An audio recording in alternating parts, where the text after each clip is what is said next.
جس میں شیشے کا چھت بنایا گیا اور بہترین انداز سے لوگ رہا کرتے تھے، اور اس قوم کو جو اس علاقے میں رہتی تھی اسے کہا جاتا ہے قوم توبہ، اور قرآن میں بھی اس کا ذکر پایا جاتا ہے۔ لیکن جب لاپرواہی بڑھ گئی اور دیکھ بھالی ختم ہو گئی، لوگ اپنی منفعت میں، اپنی تمناؤں میں اور زعامت و سیاست و کرسی کی چکر میں پڑ گئے، تو ماربن ٹوٹا اور یمن بہہ گیا، تو لوگ جدا ہونے لگے۔ کہتے ہیں جو حجاز میں تھے وہ جناب اسماعیل ابن ابراہیم نبی کی اولاد تھے، اور جو یمن میں تھے یہ عرب بن قحطان کی اولاد تھے۔ اس لیے دو عرب کی شاخیں بنی، عدنانیہ اور قحطانیہ، انہی سے تمام قبائل تقسیم ہوئے۔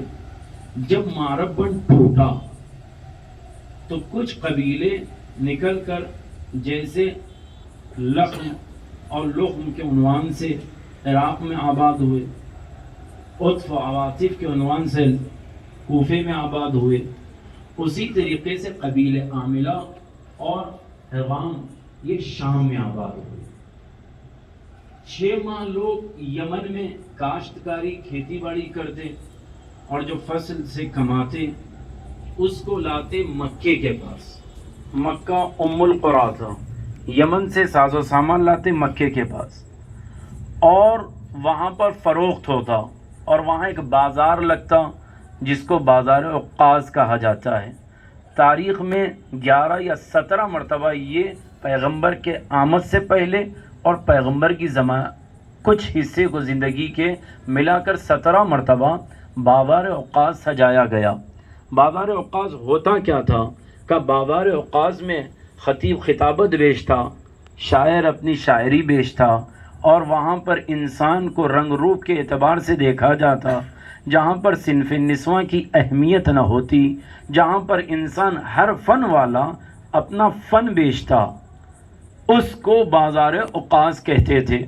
یمن سے 6 مہینہ کاشتکاری کرنے کے بعد لا کر لوگ ام القریٰ یعنی مکے میں بیچتے تھے۔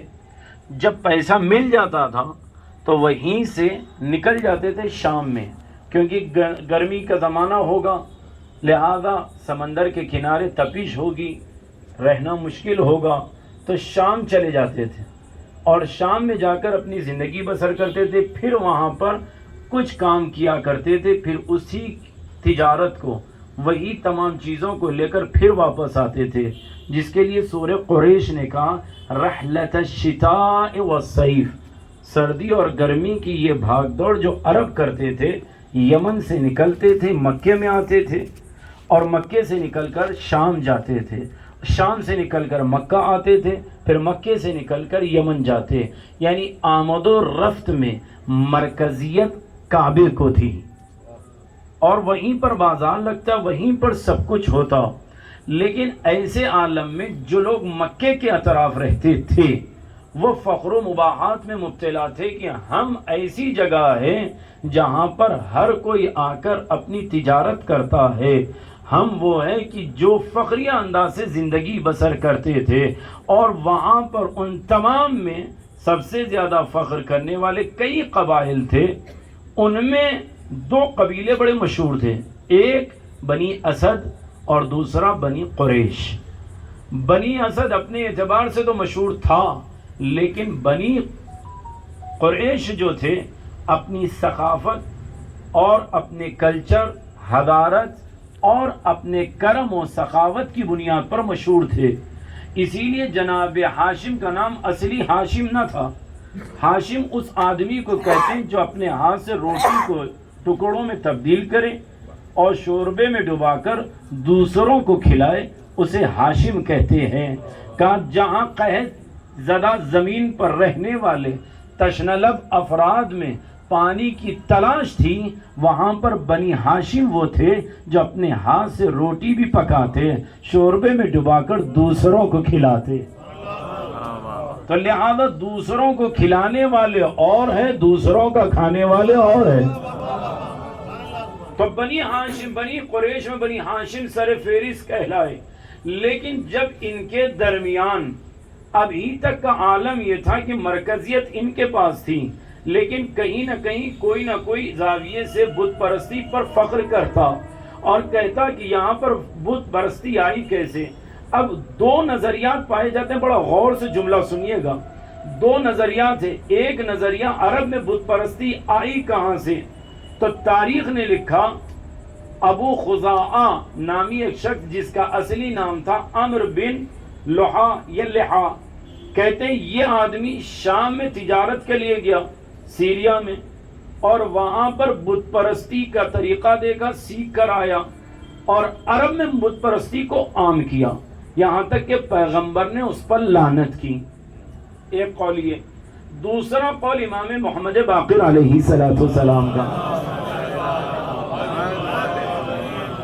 امام فرماتے ہیں اولاد اسماعیل خانہ کعبہ کے پاس رہنے تو لگے، لیکن جب کثرت ہوئی، مزاج میں تبدیلی تھی اور آپس میں جھگڑے شروع ہوئے، کثرت اولاد میں آپس میں جھگڑے شروع ہوئے، تو لوگوں نے کہا اب کب تک یہاں رہیں، چلو دوسری جگہ چلتے ہیں۔ لہذا انہوں نے جب ہجرت کا ارادہ کیا تو کعبے سے ایک پتھر کو لیا اور چلے گئے، اور جہاں کہیں پر بھی ہریالی اور پانی اور زمین کو بہترین کاشتکاری کے لیے پایا، وہاں پر رک گئے اور گھر بنا لیا اور گھر کے آنگن میں پتھر کو رکھا، کعبے کی یاد میں اس کا طواف کرتے رہے، اپنے بابا کی سنت پر اسماعیل نبی کو یاد کرتے رہے، طواف کرتے رہے، لیکن انہوں نے آنے والی نسلوں کا اہتمام نہ کیا۔ تو امام فرماتے باپ مسلمان تھا، کعبے کا طواف کرنے والا تھا، خدا پرست تھا، لیکن اس نے بیٹے کو تعلیم نہ دی، اپنی ثقافت نہ بچایا، تو اولاد مشرک ہو گئی۔ تو پتا چلا اگر باپ اپنی اولاد کو تعلیم نہ دے تو باپ مسلمان ہونے کے باوجود بیٹے مشرک ہو سکتے ہیں، لہذا علم دینا ضروری ہے۔ اب جب یہ ثقافت عام ہوئی کہ یہاں پر بت پرستی ہوئی، اسی کے درمیان نبی آئے اور نبی نے آواز بلند کی کہ دیکھو بتوں کی پرستش نہ کرو، اس لیے کہ جو خود محتاج ہے وہ تمہیں کچھ نہیں دے سکتے۔ نبی نے تعلیم عام کی تو جو غلام زادے بادشاہ کی شکل میں تھے انہوں نے آواز کو بلند کیا کہ ہم نبی کے قول کو نہیں مانیں گے، یہاں تک کہ تعصب بڑا، نبی کے قتل کی باری آئی، تمام تاریخیں آپ نے سنا ہے۔ یہیں سے انہوں نے اپنا راستہ موڑا، رخ موڑا اور شام سے اپنے آپ کو منسلک کر لیا، اس ملک میں جا کر رہنے لگے اور شام کو ایسے آباد کیا کہ وہاں کی ہوا، وہاں کی فضا اور وہاں کے تمام چیزیں ان کے حق میں تھی، حتیٰ کہ افراد ان کے غلام تھے جو وہ کہہ دیں بغیر تفکر کیے، تعبد کیے، تعقل کیے، فوراً تعبداً ان کی بات مان لیا کرتے تھے، لہذا ان کی طرف چلے گئے۔ لیکن جب بعدس نبی، جب یہ مرحلہ آیا کہ نبی کے ساتھ امیر المؤمنین رہا کرتے تھے، لیکن انہوں نے سوچا کہ امام علی کو کیسے روکیں، لیکن عزیزو یہ مفصل گفتگو بس اشارے کرتے جا رہا ہوں۔ جب نبی دعوے نبوت کیے تو محافظ علی تھے، جو ہاتھ پتھر کے ساتھ اٹھتے تھے، امیر المومنین اسے روکتے تھے، اور جہاں جہاں نبی جاتے سب سے پہلے علی جاتے اور نبی کی حفاظت کرتے ہوئے جاتے، یہاں تک کہ دعوت ذوالعشیرہ میں نبی کی دعوت پر لبیک کہنے والے علی تھے، نبی کی حفاظت کرنے والے علی تھے، نبی کے ناصر علی تھے، بستر نبی پر سو کر نبی کی جان بچانے والے علی تھے، اور ہجرت میں پورے محافظ و مددگار علی تھے، یہاں تک کہ جب پہنچے مدینہ میں، یثرب میں، تو اخوت کا بہترین ذریعہ بن کر امیر المومنین نے نبی کا ساتھ دیا، نبی کے لیے جنگ بدر میں آگے آئے، علی آئے، جنگ احد میں علی آگے آئے، جنگ احد میں نبی کے ساتھ علی آگے آئے، جنگ خیبر میں علی آگے آئے، جنگ بنی نضیر میں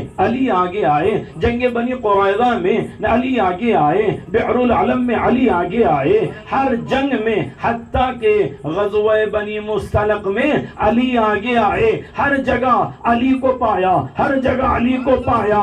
تو جو لوگ نبی کے دشمن تھے انہوں نے اپنا رخ بدلا, علی سے دشمنی کر لی اور انہوں نے چال یہ بچھایا کسی زاویے سے علی کو آگے بڑھنے نہ دیا جائے, کسی زاویے سے علی کو آگے بڑھنے نہ دیا جائے. تو نبی نے اپنے ساتھ علی کو رکھا, لیکن لوگ اپنے انداز سے کہتے تھے ہم کہنے سے پہلے علی چلے جاتے ہیں, ہم کہنے سے پہلے علی آگے بڑھ جاتے ہیں, ہمارے جانے سے پہلے علی آگے بڑھ جاتے ہیں. تو اللہ نے کہا ٹھیک ہے, اب کوئی بہانہ نہ بنائے. علی کو آشوب چشم میں مبتلا کیا, کہ رک جاؤ اب خیبر ہوگا, تمہیں فتح کرنا ہوگا. بہت سے لوگ گئے لیکن کوئی آگے بڑھ کر نہ آیا اور کوئی فتح کر نہ آیا, خیبر میں داخل ہو کر نہ بچایا. تو اب نبی بھی علیل تھے, علی بھی علیل تھے, لیکن لوگوں نے بہت سی کوششیں کی قلعے خیبر تک پہنچ جائے, کامیابی مل جائے, لیکن کامیابی نہ ملی. آخر میں نبی آئے اور آواز دے کر کہتے ہیں کیا ماجرا ہے؟ تو لشکر کہنے لگا سردار بھاگا, سردار کہنے لگا لشکر بھاگا. اب یہ بھاگنے کی آوازیں ان کے لیے, ان کا نعرہ ان کے اوپر, یہ بھاگے. اب فیصلہ اگر نبی سردار کے لیے کریں تو لشکر خوش ہو جائے, لشکر کے لیے کریں تو پھر سردار خوش ہو جائے. نبی آپ کیا کریں گے؟ تو نبی نے کہا نہ میں سردار کو بولوں گا نہ لشکر کو بولوں گا, بس اتنا کہہ دوں گا اب میں کل اس کو علم دوں گا جو کرار ہوگا غیر فرار ہوگا.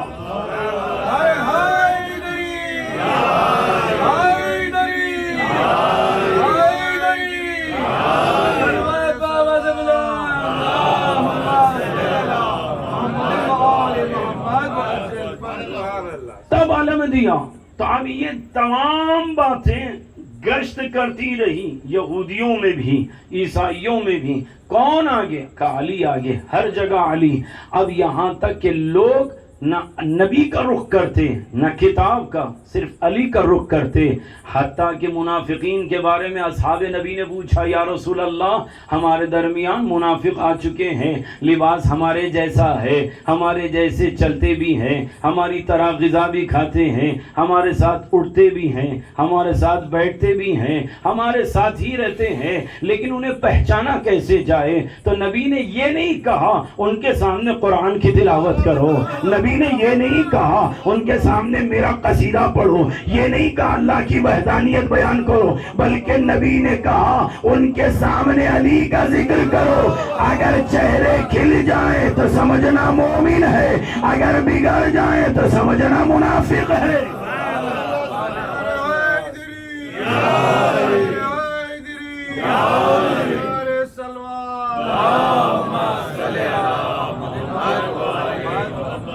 ابھی تو ایک چیز یاد رکھیے گا, میں ہر مجلس میں کہتا ہوں جب بھی علی کہیے دل کھول کے کہیے گا.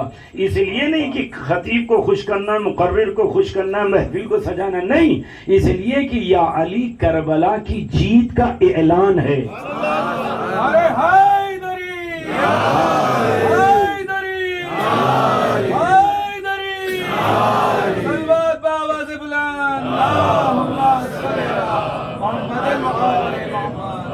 اب جب یہ ماحول بن گیا, ہر طرف ہر جگہ علی ہی نظر آنے لگے, تو جو منافق تھے وہ کھلی دشمنی پر آمدہ تھے, لیکن کہیں راستہ نہ ملتا. اب آپ اسی سے اندازہ لگائیے, میں تفصیلاً نہیں جا رہا ہوں, کیا وجہ تھی. ادھر نبی کی آنکھیں بند ہوئی کہ نبی کے بیٹی کے گھر پر اتنا بڑا ظلم ہوا, کیا وجہ تھی آپ اسی سے اندازہ لگائیے. کہتے ہیں علماء بس مختصر جواب دیتے ہوئے کہ منافق جو چھپے ہوئے تھے ان کا ارتباط کھلے کفار سے تھا. ادھر نبی کی آنکھیں بند ہوئی رونے کے بہانے اور دوسروں کے بہانے داخل مدینہ ہوئے اور 1000 کا لشکر لے کر مدینے میں آئے تاکہ کوئی علی کا ساتھ نہ دے سکے. پہلا مرحلہ یہ تھا کوئی علی کا ساتھ نہ دے سکے. اب اسی سے اندازہ لگائیے کوئی ناصر نہ بنے علی کا, کوئی نصرت نہ کرے علی کی, پھر کیا کیا کہ اس سے بڑا ظلم یہ کیا کہ جو قرآن علی نے جمع کی جس ترتیب و انداز سے اس کو رد کر دیا گیا. دوسرا بڑا ظلم. تیسرا بڑا ظلم یہ تھا کہ نبی کے گھرانے پر بھی ظلم اور ان کے ماننے والوں کو چن چن کے قتل کیا گیا. حد یہاں تک ہو گئی کہ یہ ظلم اتنا بڑھتا گیا کہ شام میں رہنے والوں کے تصورات میں علی علیہ السلام کی شکل بدل گئی. کوئی ولی و خدا نہیں سمجھتا. میں وہ لفظ استعمال نہیں کر سکتا ہوں جو شام میں مشہور تھے. کوئی ولی و خدا نہیں سمجھتا. حد یہ تھی کہ لوگوں نے اپنے یہاں دستور بنا لیا تھا. بالخصوص شام میں منطقہ حبران کے اندر دستور یہ تھا کہ نماز جمعہ بھی ہوگی تو اس کے اندر بغیر علی علیہ السلام کو برا بھلا کہے بغیر جمعے کا خطبہ مکمل نہ ہوتا. 70,000 ممبروں سے علی علیہ السلام کو برا بھلا کہا گیا. ایسے سخت ترین ماحول میں جہاں شامیوں کا تصور یہ تھا کہ علی نعوذ باللہ کس عالم کے ہیں وہ لفظ استعمال نہیں کر سکتا. شبی جو تصور عظمت ہونی چاہیے تھی وہ عظمت شان کے محلوں میں نہ تھی. یہاں تک کہ اتنی جسارتیں بڑھ گئی کہ امیر المؤمنین کی شہادت پر جب یہ خبر عام ہوئی کہ علی کو ضربت لگی اور یہ خبر وہاں پہنچی شام میں تو جو فقیر تھا, میں امیر نہیں کہتا, فقیر تھا شام کا, اس نے لیلۃ القدر 21 اور 23 کے دن ہوتی ہے. غیر کے یہاں بھی یہی تصور تھا لیکن یہ پہلا وہ تھا جس نے شہادت علی کو خوشی میں تبدیل کرنے کے لیے 27 ماہ رمضان کو لیلۃ القدر بنایا. غیر کی کتابیں اٹھا کر دیکھیں, اپنی نہیں. غیر نے بھی لکھا کہ خبر علی کے بعد اس نے لیلۃ القدر بنایا. کتنا تعصب تھا کہ کوئی علی کا نام تو دور, شہادت علی پر لیلۃ القدر بنانے والے یہ افراد تھے اور لوگوں نے آپس میں گفتگو میں کہا علی مسجد میں کیا کرنے گئے. کیا تصور تھا. ایسے ماحول, ایسی ذہنیت رکھنے والے شام میں کھلے دشمن نواصب علی کے دشمن موجود تھے. لیکن عزیزو, جہاں یہ کھلا دشمن اپنے انانیت میں مشغول تھا, اپنی حکومت و زعامت کے چکر میں تھا, وہیں پر علی والوں نے علی کو فراموش نہ کیا. چاہے دربار شام ہو یا دربار کوفہ ہو, علی والوں نے اپنی زبانیں چلا کر بتا دیا تم ہزاروں تلوار رکھ کر بھی بیکار ہے, ہماری زبان علی والی کافی ہے. کیوں؟ اب آپ اندازہ لگائیں کس طریقے سے مختلف پہلوہات میں نواصب کا تصور پایا جاتا ہے. اب ایک جملہ رک کر کہوں, نواصب کے لیے امام نے فرمایا انجس من الکلب, کتے سے بھی زیادہ بدتر نواصب ہے. اب ایک جملہ کہہ رہا ہوں, سمجھنا آپ کا کام ہے. میں کہوں گا یا علی نجاستیں تو بہت تھی, اگر نجاست ہی بتانا تھا کوئی اور عنوان رکھ لیتے کہ آپ کوئی اور نجاست کا ذکر کر دیتے. خون بھی نجیس تھا, کافر بھی نجیس تھا, اسی کا ذکر کر دیتے. لیکن قلب کا اور کا انجس من القلب کیوں کہا؟ تو شاید امام کہے دیکھو قدرت خدا شریعت میں یہ ہے کہ کتا نجیس ہے وہ الگ بحث ہے, لیکن کم از کم کتے میں اتنی تو معرفت ہے کہ دشمن کو دیکھ کر بھوک کر بتاتا ہے. اب کے کتے بھی بتاتے ہیں کون کیسے ہیں, کتوں میں بھی معرفت ہے کہ بھوک کر بتاتے ہیں کس پر بھوکنا چاہیے کس پر نہیں بھوکنا چاہیے. تو پتا چلا کتوں میں اتنا شعور تو ہے کس پر بھوکنا چاہیے کس پر نہیں بھوکنا چاہیے, لیکن نواصب میں یہ شعور بھی نہیں ہے کس پر بولنا چاہیے کس پر نہیں بولنا چاہیے؟ ایک سلوات پڑھے محمد علیہ محمد.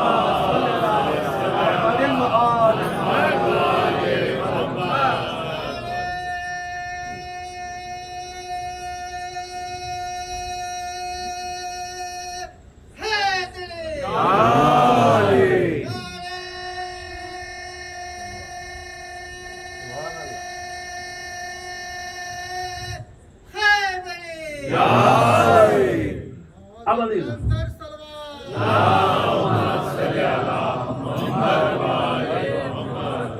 اب اتنا شعور کہ واقعاً نواسب کا گڑھ شام تھا، کوئی قبول کرنے کے لیے نہیں تھا. ایسے عالم میں کسی کا وہاں جانا خطرے سے خالی بھی نہ تھا. لیکن امام نے اپنے زمانے میں جنگ جمل سے جب پلٹے تو ایک خط ترما ابن عدی یا عدی کو لکھ کر دیا، جو کہ طویل القامہ تھے، بہت اونچے پورے تھے. ان کو خط دے کر کہا شام پہنچا دو. وہ بیٹھے تو تاریخ کہتی ہوں اونٹ پر بھی بیٹھے تو پیر زمین پر خط کھینچتے تھے. اتنے طویل القامہ، بہترین بیان، فصاحت و بلاغت رکھنے والے. اب یہ گئے ہیں، جیسے ہی شام میں داخل ہوئے تو کسی نے پوچھا بھائی یہ بتاؤ کوئی آسمان کی خبر ہے؟ کوئی آسمان کی خبر ہے؟ تو فوراً ہی ترما ابن عدی نے کہا جبریل فی السماء، ملک الموت فی الہوا، علی فی القضاء. جبریل آسمان میں ہے، ملک الموت ہوا میں ہے، اور علی فیصلے کرنے والے. کہاں سے آ رہے ہو؟ کہ من التقی النقی، میں ایک بہترین پاک و پاکیزہ ذات علی کی طرف سے آ رہا ہوں. کہاں جانے کا ارادہ ہے؟ کہ الہ منافق مردود، منافق اور مردود کے پاس جانے کا ارادہ ہے.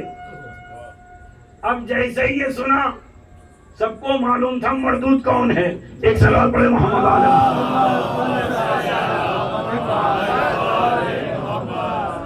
کہا ٹھیک، کہا سمجھ گئے، کہا وہ تو دربار میں مشغول ہے، اس کا بیٹا موجود ہے، اس سے اجازت لینی ہوگی. تو اس نے پلٹ کر کہا مجھے اس سے اجازت لینے کی ضرورت نہیں ہے، اس سے کہہ دو کہ میں آیا ہوں. تو فوراً ہی جیسے ہی یہ کہا تو جا کر کسی نے خبر دی علی کے پاس ایک شخص آیا ہے جو بہترین زبان رکھتا ہے، دیکھو اس سے بچ کر رہنا. تو فوراً ہی مجمع جمع ہوا. کچھ افراد جو وہاں موجود تھے اطراف میں جمع ہو گئے تاکہ جواب دے سکیں. جیسے ہی یہ داخل ہوا تو فوراً ہی کہا کہ ایھا الملک، اے بادشاہ. تو عمرو عاص نے کہا یہ بادشاہ نہیں امیر المومنین کہو. تو فوراً ہی کہا میرا امیر کوفے میں ہے. اس جیسے فقیر کو امیر نہیں کہا جا سکتا، لہذا اس شقی کو میں نہیں کہتا. جیسے ہی اس کو رد کیا تو خود یہ گونگا تھا، سب سے چالاک عمرو عاص تھا. اس نے بھی دیکھا اس کی زبان بہت تیز چل رہی ہے، کوئی مقابلہ نہیں کر سکتا.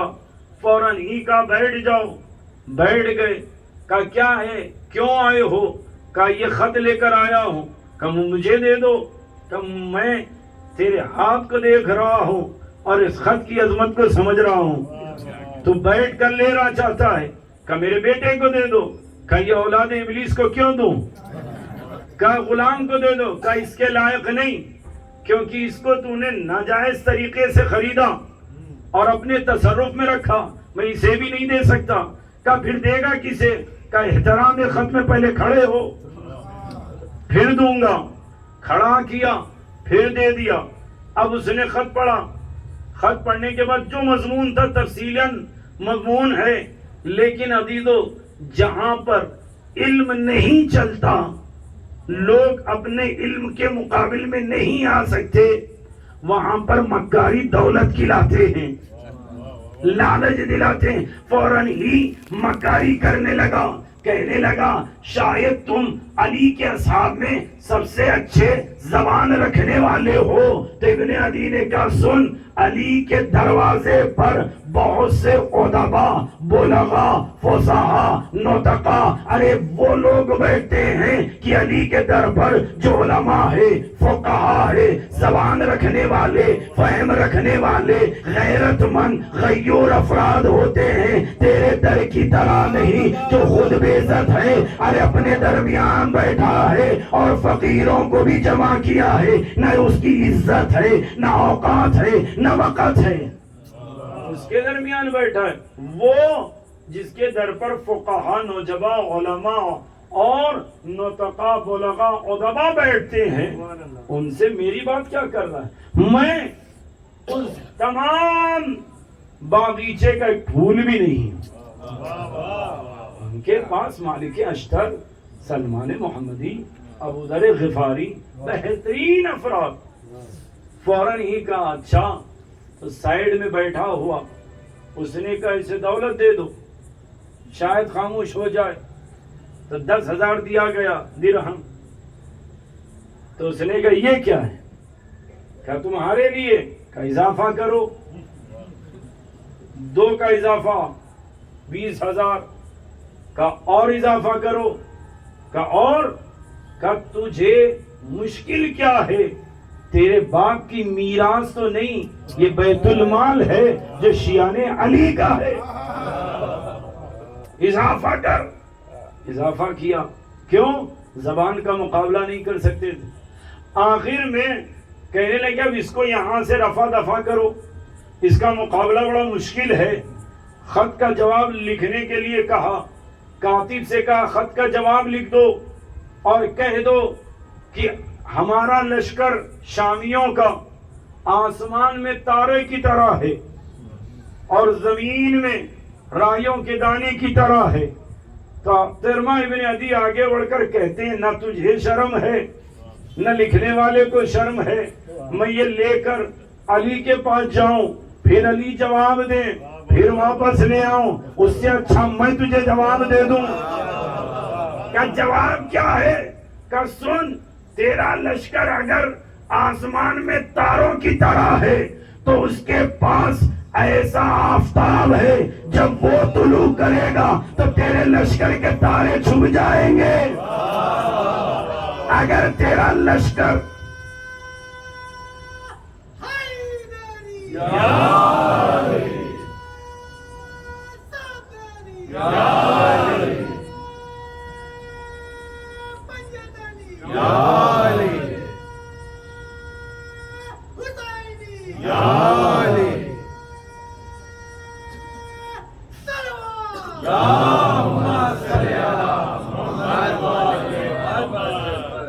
کہا میرا لشکر آسمان میں تاروں کی طرح، ترمہ ابن عدی کہتے ہیں اگر تیرا لشکر آسمان میں تاروں کی طرح ہے تو اس کے پاس ایک ایسا آفتاب ہے اگر وہ طلوع کرے گا تو تیرے تمام آسمان کے تارے چھپ جائیں گے، اس کے سامنے مقابل کے لیے نہیں رہ سکتے۔ اور تو نے اپنے لشکر کی تعبیر میدان میں رائیوں کے دانے کی طرح کی ہے، تو سن لے اس کے پاس ایک مالک اشتر جیسا مرغ ہے جو تیرے دانوں کو چن چن کے کھائے گا۔ تو جب تیرا لشکر مالک اشتر کے مقابل میں نہیں آ سکتا تو جو مالک اشتر کا مالک ہو اس کے مقابل میں کیا آئے گا؟ ایک سلوات پڑھے محمد آل محمد۔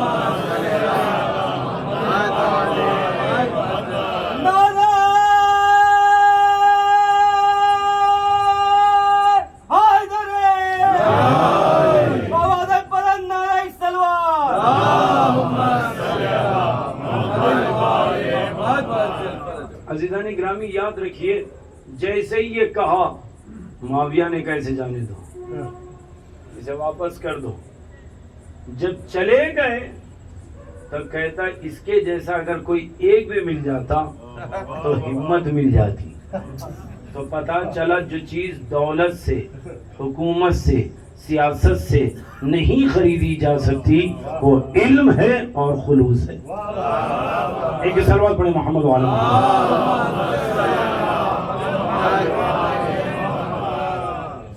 علم علم آل محمد والا، اس لیے کہ بہت سے لوگ بک چکے لیکن آل محمد والے بکتے نہیں، لہذا اس نے ظلم کیا، بے پناہ ظلم کیا، اور اپنی دولت کے مقابل میں ہر کسی کے اوپر ظلم کیا، یہاں تک کہ جب دولت و زعامت سے لوگوں کو خرید چکا، شیعوں کا قتل عام کیا، ممبروں سے علی کے خلاف سب و شتم کرنے کو جز خطبہ نماز جمعہ کا جز بنا دیا، اس پہ بھی نہیں رکا، یہاں تک کہ آغا نجم الدین طبسی کہتے ہیں کہ اس نے ایک ایسی چالاکی کی جو آنے والی نسل بھی علی کے خلاف ہو جائے۔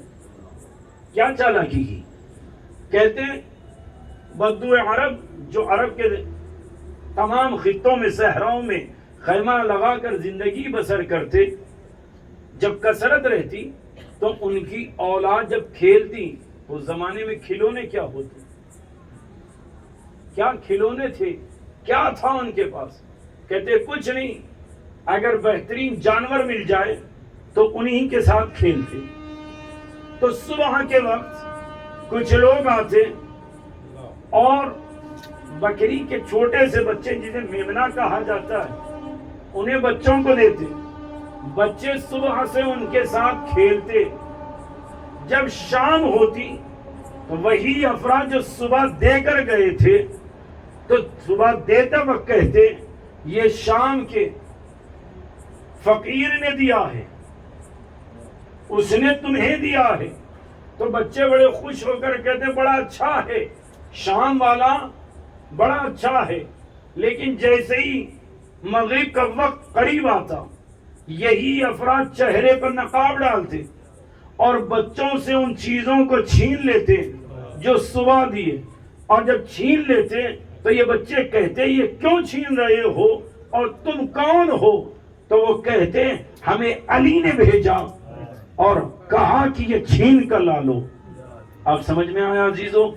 آئندہ کی نسلوں کو علی کے خلاف کیسے بنایا؟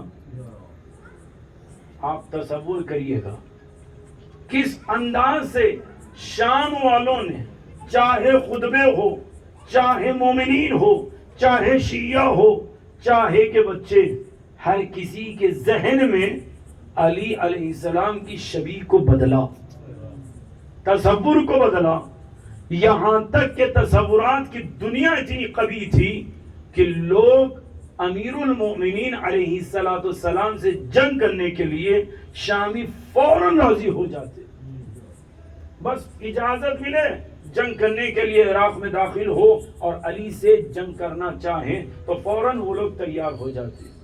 اس عالم میں شام آباد تھا۔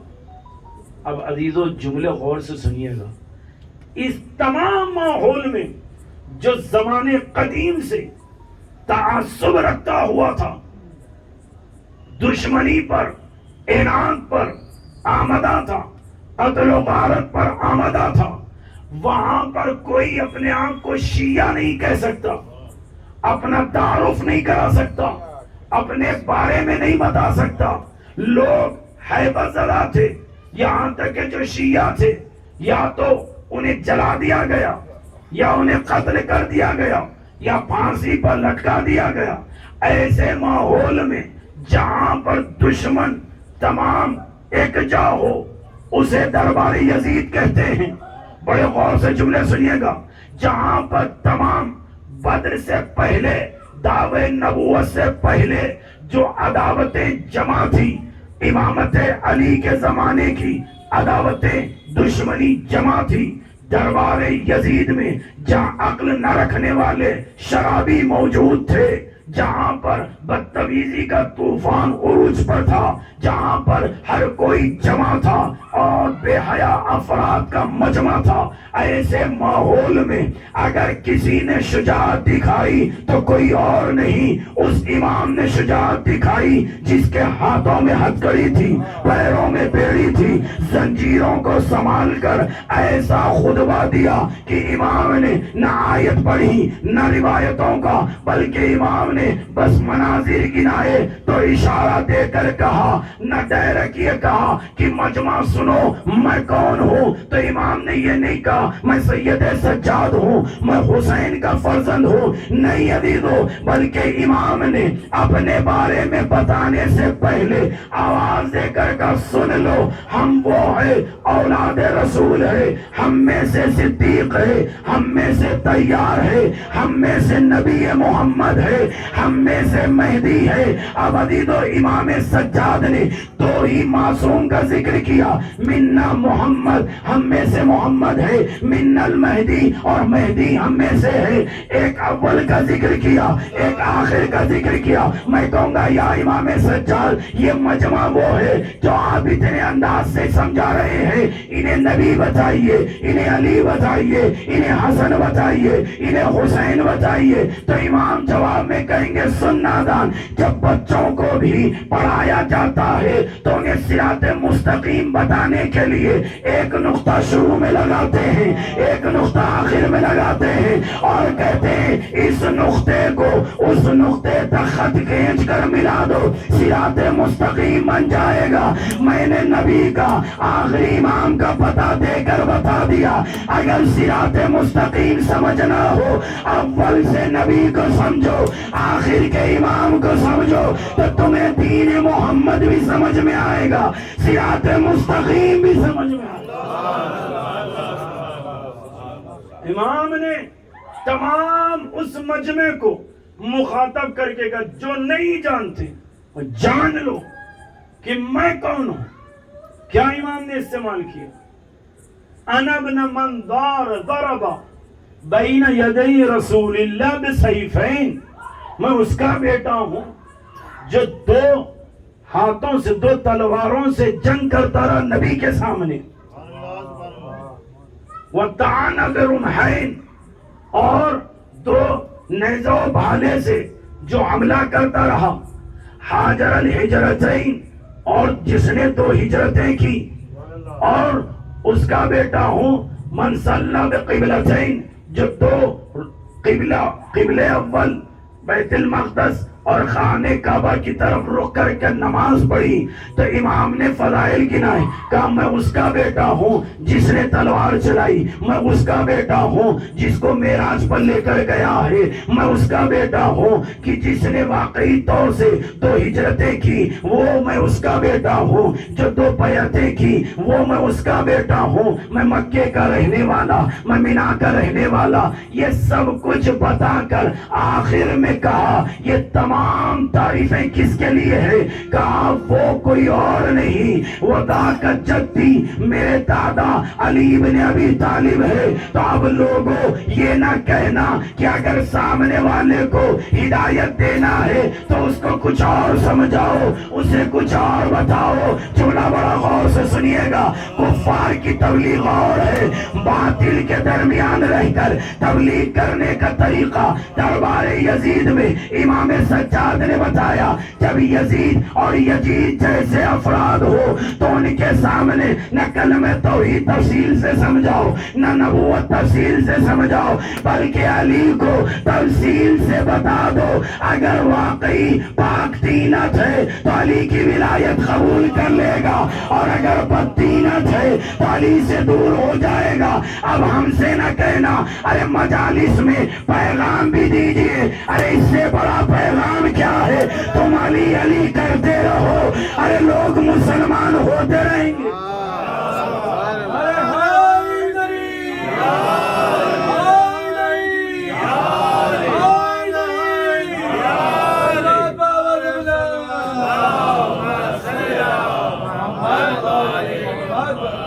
اب سمجھ میں عزیزو کہ اگر انسان فضائل آل محمد بیان کرے تو سب سے بڑا پیغام یہ ہے کہ جہاں جہاں علی کی فضیلت ہوگی وہاں وہاں انسان آگے بڑھے گا.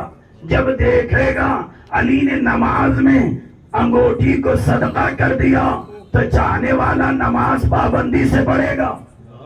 اگر یہ کہہ دیا جائے علی نے ناشکریے کا مطالبہ کیا، نے احسان جتایا، روٹی تقسیم کی، تو شیعہ جو غیرت مند افراد ہے وہ خود بخود کہیں گے ہمیں علی کے جانے والے ہیں، ہم علی کے ماننے والے ہیں، نہ راشن دے کر تصویر کھینچانا ہے، نہ اپنا نام راشن پر لکھانا ہے۔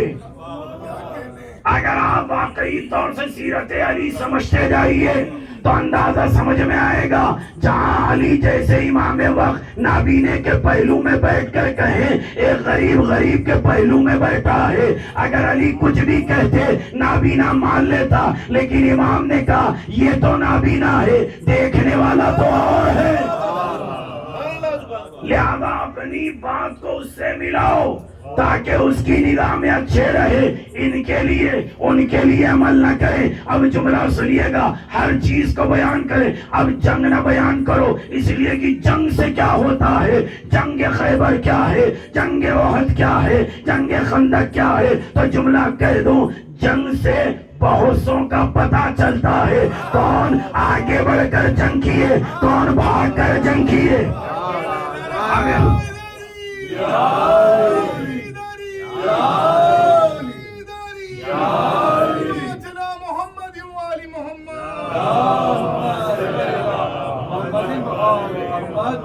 لہذا جنگ بھی ہو تو وہ علی کی جنگ ہو جو تیروں میں نماز پڑھ کر بتائی ہو، تاکہ لوگ حقیقت اسلام سمجھیں، یہ نہ کہہ دیں کہ یہ نہ کہیں وہ نہ کہیں، بلکہ اتنا یاد رکھیں جو علی والا ہے جیسا سردار کرے گا لشکر ویسا ہی کرے گا۔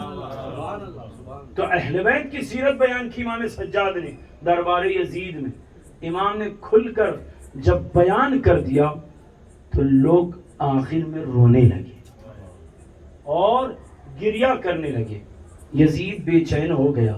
تب عزیز ایک جملہ کہہ دوں، آپ اس خطبے کو اٹھائیے تو جب امام سجاد ممبر نہیں لکڑی کا ٹکڑا امام نے کہا، اعوا لکڑیوں کا مجموعہ، ممبر نہیں کہا،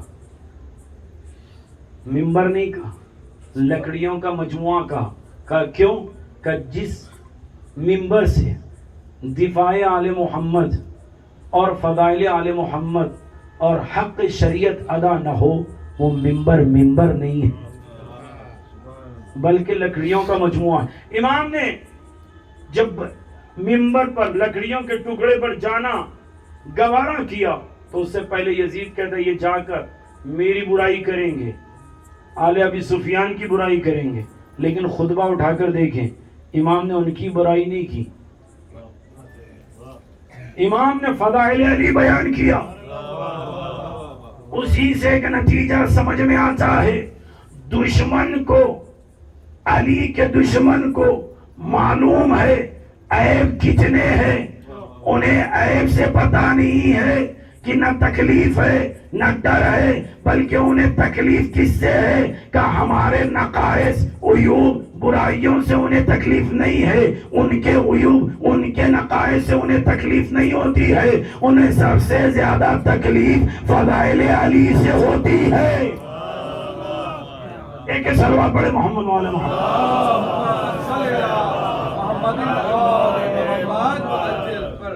لہذا عزیزان گرامی، امام نے خطبہ دیا، لوگ روئے اور وہیں سے تغیر ہوا۔ اب پوری باتوں کے مجموعے کو جوڑتے ہوئے جو چھپا ہوا منافق تھا اور کھلے ہوئے دشمن، یہ سب جمع تھے شام میں۔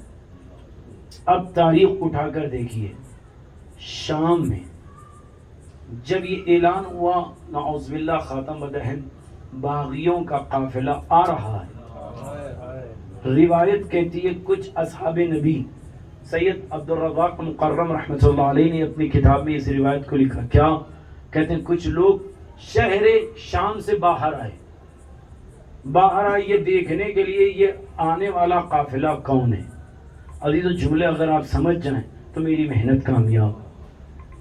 جو کھلی دشمنی رکھتے، جو مزاج میں ناصبیت رکھتے، تعصب تھا، تشیع سے دور تھے، سب کچھ انہیں گوارا تھا، اور وہ آنے والے کو باغی سمجھتے ہیں اور شہر شام سے باہر نکلے، دور گئے، جب قافلے کو آتے دیکھا تو کسی نے کہا یہ کون سا قافلہ ہے، کہاں سے ہے؟ لوگ پوچھتے گئے تو جیسے ہی ایک صحابی نبی یہ سوال کر رہے تھے، دوسرے صحابی نبی نے شانہ ہلا کر کہا دیکھو آنے والا قافلہ باغیوں کا نہیں ہے بلکہ مظلوموں کا اور مسلمانوں کا ہے۔ کہ تو نے کیسے فیصلہ کر دیا؟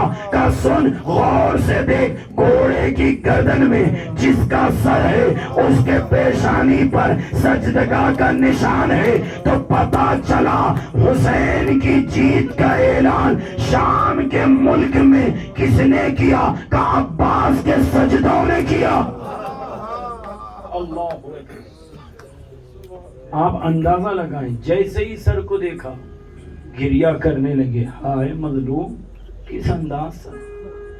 عزیزوں اب آپ اندازہ لگا لیں جنہیں علی کی شخصیت پر یا اولاد علی پر رحم نہ تھا، انہوں نے شام سجایا تو کیسے سجایا ہو۔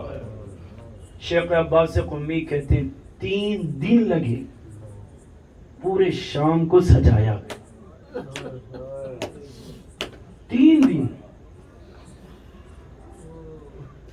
3 دن شام کو سجایا گیا۔ لوگ گھروں پر روشنی اور بہترین منظر پیش کرتے، یہاں تک کہ کچھ افراد آنکھوں میں رنگ لگاتے، بہترین لباس پہنے ہوئے، ڈول تاشے بج رہے ہیں۔ ایسے سخت ترین ماحول میں علی کی اولاد کو لایا۔ عزیزوں میں مصائب پڑھنے سے پہلے کچھ منظر سمجھیے گا۔ 36 ہجری تھی، امیر المومنین علیہ السلام مدینے سے کوفہ آئے، سواری سے اترے، بیت الشرف اپنی بہن جناب ہانی کے گھر گئے۔ کچھ دیر گزری، آوازی سے بیٹا حسن، زینب کہاں ہے؟ کہا بابا محمل میں ہے۔ کہا لے آؤ۔ امام حسن گئے، واپس آ کے کہتے بابا زینب خوف کے عالم میں ہے۔ کہا حسین جاؤ بیٹا، بہن زینب کو لے آؤ۔ سید امام حسین گئے، واپس آئے، کہا بابا بہن زینب بڑی خوف اور حیرت کے انداز میں، تو روایت کے جملے خود علی اپنی بہن جناب ہانی کے گھر سے بیت الشرف سے نکلے، اس محمل کے قریب گئے جس میں جناب زینب سوار تھی، پردے کو ہٹایا، کہا بہن بیٹی زینب کیا بات ہے؟ کہا بابا اطراف میں مجمع جمع ہے، مجھے خوف ہو رہا ہے اور عجیب سی کیفیت ہو رہی ہے کہ میں محمل سے کیسے اتروں اور بیت الشرف میں جاؤں۔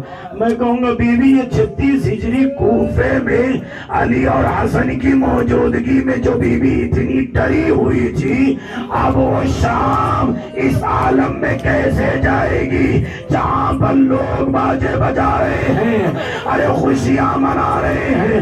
روایت کا جملہ ہے ارے زینب رسن بستہ تھی، ہر بی بی زینب کے قریب آ کر کہتی اے زینب ارے بڑا سا ڈر لگ رہا ہے، یہاں تک کہ علامہ شیخ عباس قمی کہتے بابو سا روک دیا گیا، اب جو گزرتا زینب کی اور دیتا، زینب غیرت کے مارے۔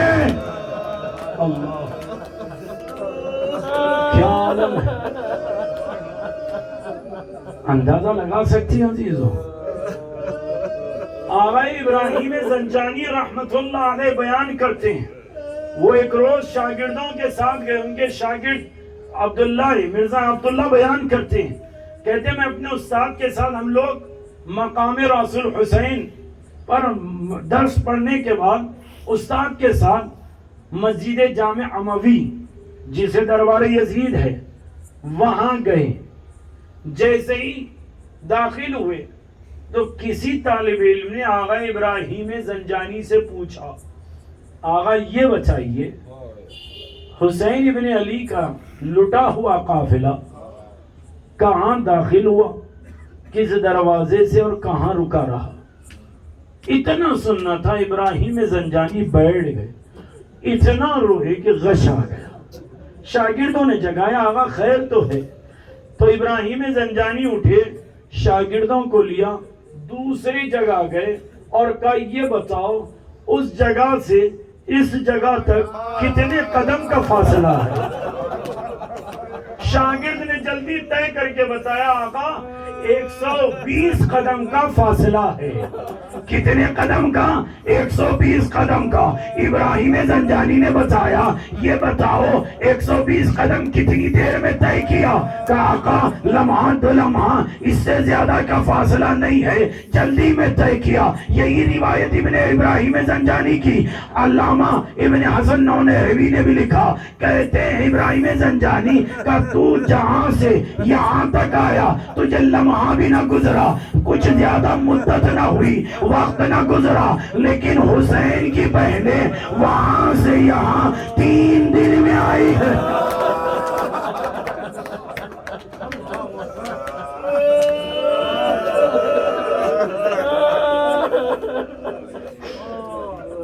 کس عالم میں آئی ہے عزیزوں، کوئی تصور نہیں کر سکتا۔ بڑے جملوں کو غور سے سنیے گا۔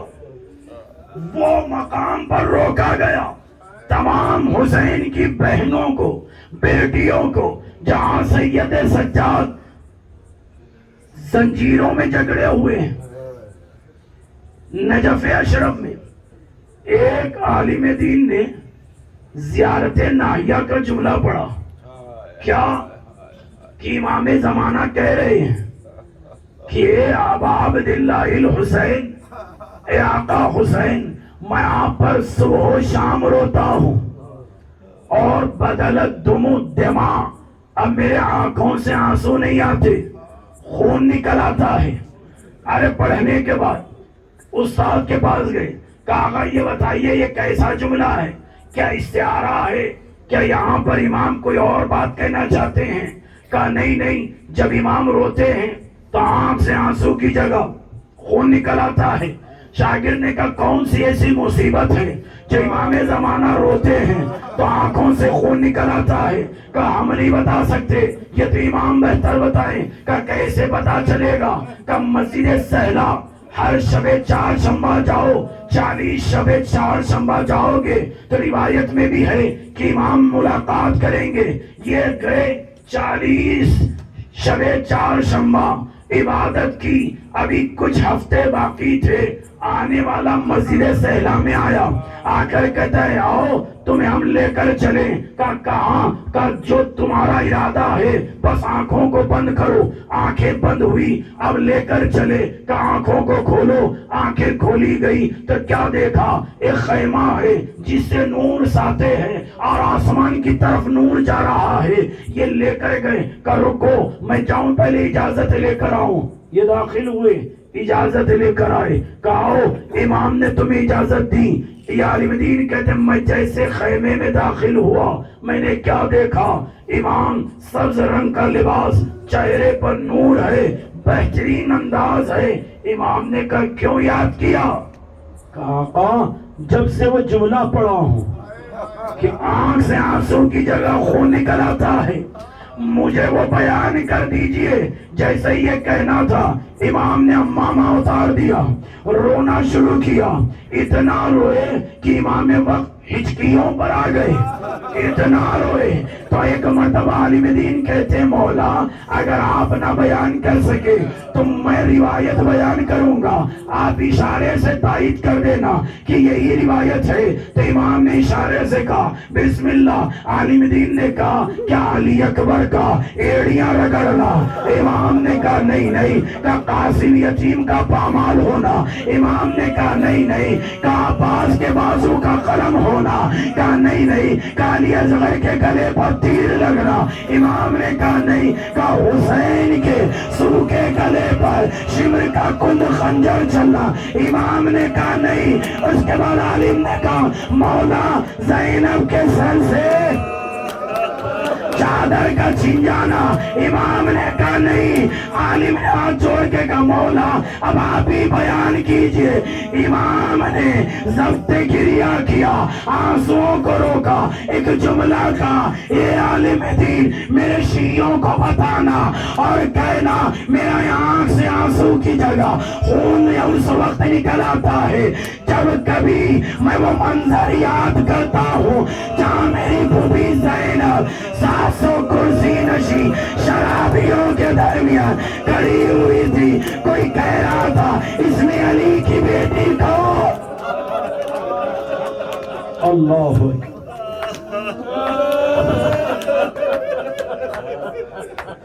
کون علی کی بیٹی؟ اتنا سننا تھا. عزیزان گرامی بیویوں کو روکا گیا.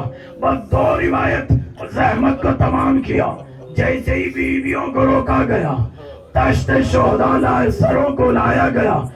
شہداء کے سرائے مقدس کو تشتوں میں رکھ کر لایا گیا. عباس قمی رحمت اللہ علیہ نے اور دیگر ارباب مقاتل کہتے ہیں کٹے ہوئے سر تشت میں رکھے تھے. حسین کا سر, علی اکبر کا سر, قاسم کا سر اور محمد کا سر. لیکن روایت کا جملہ ہے علی اکبر کی نگاہیں اپنے بابا پر تھی لیکن حسین کی نگاہیں علی اصغر کے سر پر تھی. اے میرے لال تیرے کس جرم میں تجھے شہید کیا گیا؟ سرائے شہداء کو رکھا گیا. یزید ملعون آیا ہے. علی تو کیسے سنو کہ مجھے نہیں معلوم. یزید ملعون کرسی پر بیٹھا, ہاتھ میں ایک چھڑی تھی. ادیب کو لیا اور حسین کے کٹے ہوئے سر کو دیکھا. خدایا یہ رونے والوں کو 40 کی زیارت نصیب فرما. جملہ یہ ہے ملعون نے لکڑی سے حسین کے لواح مقدس کی بے حرمتی کرنا شروع کیا. سکینہ طرف کر کہتی ہے بھیا سجاد میرے بابا کو. جیسے ہی سننا تھا یزید نے کہا یہ کون ہے؟ کہا یہ حسین کی بیٹی ہے. ارے جو اپنے بابا سے بڑی محبت کرتی ہے. یزید ملعون نے کہا اے سکینہ میں تیرے بارے میں سنا ہے کہ تیرا بابا تجھے بہت چاہتا ہے.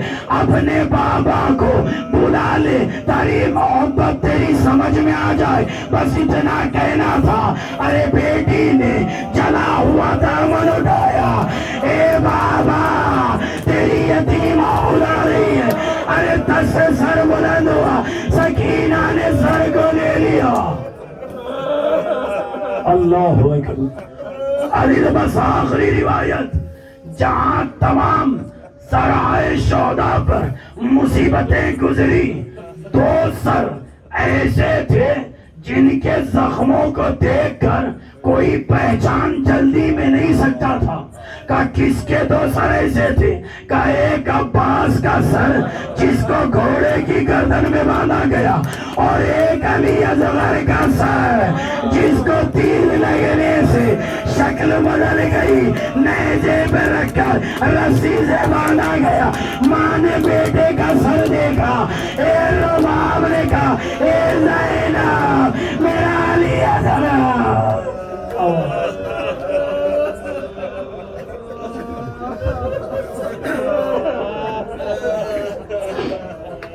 انا للہ و انا الیہ راجعون. رضا بقضائہ و تسلیما لامر مولا.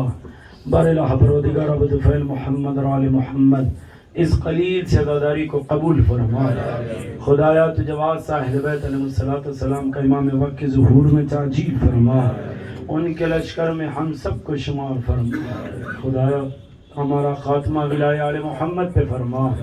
خدایا تو جواز اہل بیت علیہ السلام کا خدایا جنت البقیع پر سایہ عنایت فرما. خدایا تجھا اہل بیت علیہ السلام کا واسطہ پرچم اسلام کو سربلندی عطا فرما. پرچم کفر و نفاق کو سرنگوں فرما. خدایا تجھا واسطہ اہل بیت علیہ السلام کا اگر دشمنان اہل بیت لائق ہدایت تو ہدایت عطا فرما ورنہ انہیں نیست و نابود فرما. خدایا 40 میں زیارت حسین نصیب فرما، آخرت میں شفاعت حسین نصیب فرما، ہمارے دعاؤں کو قبول فرما۔ ربنا تقبل منا انک انت السمیع العلیم، ماتم حسین۔